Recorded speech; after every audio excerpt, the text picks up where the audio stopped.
Hello viewers, welcome to my YouTube channel. இன்றைக்கி நாம் என்ன கற்றுக்க போகிறோம் அப்படின்னா, நம்ம பகுதி பார்ட் 3 பார்க்குறோம். போன வீடியோவில் நம்ம மெய்யெழுத்துக்கள் தொடங்கியிருந்தோம். மெய்யெழுத்துக்களில் பார்த்திங்கன்னா கா 4 வகையான காவை குறித்து நம்ம பார்த்தோம். சரிங்களா? அடுத்தது பார்த்திங்கன்னா இப்போ நம்ம பார்க்குற விஷயம் என்னென்னா சாவை குறித்து பார்ப்பாங்க. சா இருக்குல்லங்க தமிழில் சா, அந்த சாவை குறித்து நம்ம என்ன பண்ணுவோம், நம்ம இங்கே பார்ப்போம். சரிங்களா?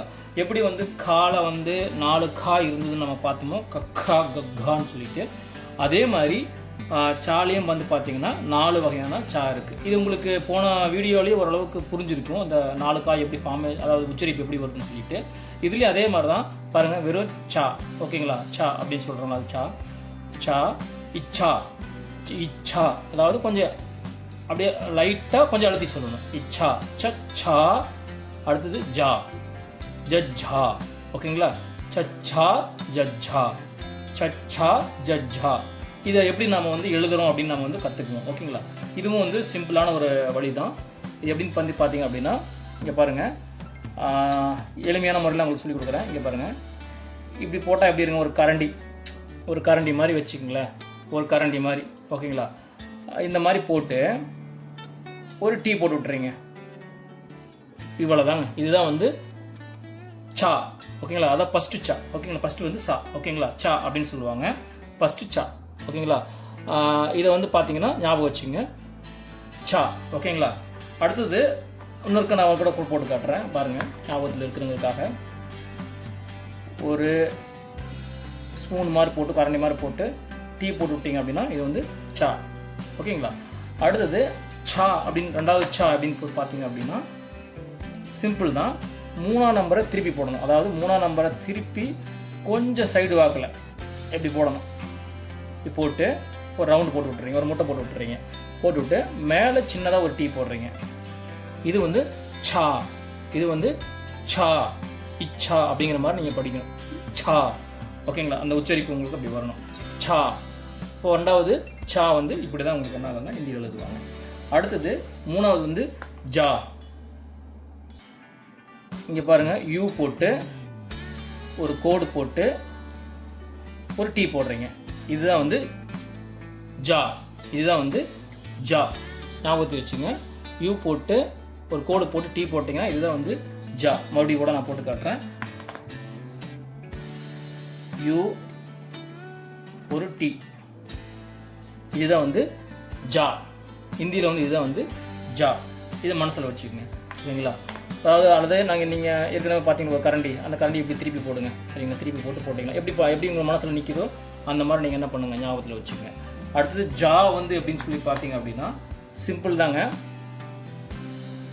எஸ் மாதிரி ஒன்று போட்டு, அதான் ஈ போட்டீங்க தெரியுங்களா, அதே தான் உயிரெழுத்துக்கள்ல, அதே தான் ஈ மாதிரி போட்டு அல்லது எஸ் மாதிரி போட்டு இந்த பக்கம் ஒரு டீ எழுத்து போட்டுறீங்க. இது ஜா, ஜான்னு படிக்கணும். இது ஜான்னு படிக்கணும். ஓகேங்களா? அப்போ சச்சா ஜஜ்ஜா, இப்படியே கக்கா கக்கா படித்தோம்ல, அதே மாதிரி சச்சா ஜஜ்ஜா இப்படின்னு நம்ம என்ன பண்ணணும்னா இதை உச்சரிக்கணும். ஓகேங்களா? இப்போ இதை வச்சு நம்ம என்ன பண்ணிக்கலாம் ஈஸியாக. போன வீடியோலேயும் நான் சொல்லியிருந்தேன், கக்கா கிக்கி குக்கு எப்படி அந்த எழுத்து உருவாகுது அப்படின்ட்டு. அதே மாதிரி இதுலேயும் நீங்கள் என்ன பண்ணுங்கள், எழுதி பாருங்கள். இப்போ நான் ஒன்று மட்டும் எழுதி காட்டுறேன்னு வச்சுங்களேன், எழுதி காட்டுறேன், நீங்கள் அதை வச்சு நீங்கள் புரிஞ்சுக்குவீங்க. இப்போ ஜாவே எடுத்துக்குவோமே. இது ஜா. ஓகேங்களா? கால் வாங்கினா ஜா. ஓகேங்களா? அடுத்தது மேலே ஒரு கோடு போட்டிங்கன்னா ஜே, 2 கோடு போட்டிங்கன்னா ஜெய். மேலே அதாவது கோடு மீன்ஸ் என்ன, சொல்லி விட்டிங்கன்னா, கொம்பு சொல்லி விட்டிங்கன்னா. ஓகேங்களா? அடுத்தது இந்த பக்கம் போட்டிங்கன்னா ஜூ, பிள்ளையார் சொல்லி. இந்த பக்கம் போட்டிங்கன்னா ஜூ. இதெல்லாம் போன வீடியோவில் நீங்கள் பார்த்துருக்கலாம். அந்த வீடியோ நீங்கள் வேணால் செக் பண்ணி பாருங்கள். ஜூ. ஓகேங்களா? உங்களுக்கு அதை பொறுமையாக நிறுத்தி நிதானமாக சொல்லி கொடுத்துருப்பேன். அப்போது அடுத்தது இந்த பக்கம் போட்டிங்கன்னா ஜி. ஓகேங்களா? மேலே கோடு வரணும், ஸோ அதை நான் கோடு இல்லாமல் போட்டிருக்கேன். அடுத்து இந்த பக்கம் போட்டிங்கன்னா ஜி, அதாவது இப்படி வரணும், ஜி. ஓகேங்களா? அடுத்தது ஒரு கால் வாங்கினீங்க அப்படின்னா ஜா, மேலே கொம்பு போட்டிங்கன்னா ஜோ. இது ஜவ். அவ்வளோதாங்க. இதே மாதிரி தான் சச்சா சிச்சிலையும் வரும், எல்லாத்துலேயும் வரும். ஓகேங்களா? அப்போ இதை மட்டும் நீங்கள் என்ன பண்ணுங்கள், 1க்கு 2 முறை ப்ராக்டிஸ் பண்ணுங்கள். 1க்கு நீங்கள் 2 முறை ப்ராக்டிஸ் பண்ணிங்க அப்படின்னா இது உங்கள் மனசில் வந்து நின்றும். இந்த 4 வகையான சச்சா ஜட்ஜா அது ஞாபகம் வச்சுங்க. ப்ளஸ்ஸு அது எப்படி வந்து சச்சா சிச்சி சுச்சு அப்படின்னு எழுத்துக்களில் ஃபார்ம் ஆகுது, உருவாகுது அப்படிங்கிறதையும் நீங்கள் 1க்கு 2 முறை யோசிச்சு பாருங்கள் அல்லது எழுதி பாருங்கள்.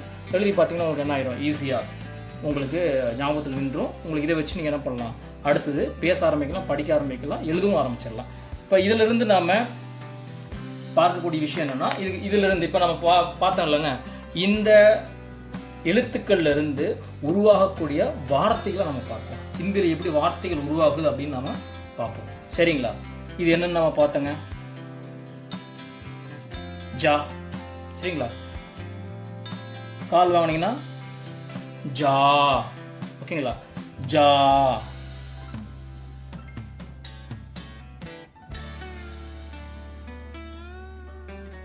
இது ஊ. சரிங்களா? ஆ ஆ ஓ. ஓகேங்களா? அப்போ இது வந்து ஓ முழுசாக படிச்சோம்னா இது ஓ. ஜாவோ. ஜாவோ அப்படின்னா போன்னு அர்த்தம். சரிங்களா? தமிழில் நம்ம போன்னு சொல்கிறோம் தெரியுங்களா, அதுதான் வந்து ஜாவோ. சரிங்களா? ஜாவோ அதான் நம்ம போன வீடியோவில் நம்ம போன வீடியோஸ்லாம் பார்த்துருப்போம். உயிரெழுத்துக்களை படிக்கும்போது ஆ ஓ அப்படின்னா வா, ஜாவோ அப்படின்னா ஓ அப்படின்னு அர்த்தம். ஓகேங்களா? பாருங்கள் எவ்வளோ ஈஸியாக வந்து பாருங்கள் நமக்கு புரியுது. அடுத்தது பாருங்கள்,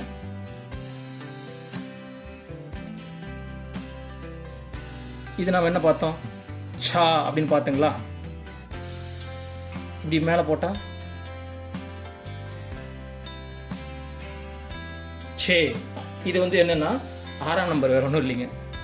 6ஆம் நம்பர் 1 2 3 4 5 6 அப்படின்னு நம்ம சொல்கிறோம் தெரியுங்களா. 1 2 3 4 5 6 சே, அதாவது 6ஆவது நம்பர், அதாவது 6ஆம் நம்பர் தான் சே அப்படின்னு நம்ம சொல்லுவோம். ஓகேங்களா? அடுத்தது பாருங்க, அதே சா இந்த பக்கம் எடுத்தீங்கன்னா சு.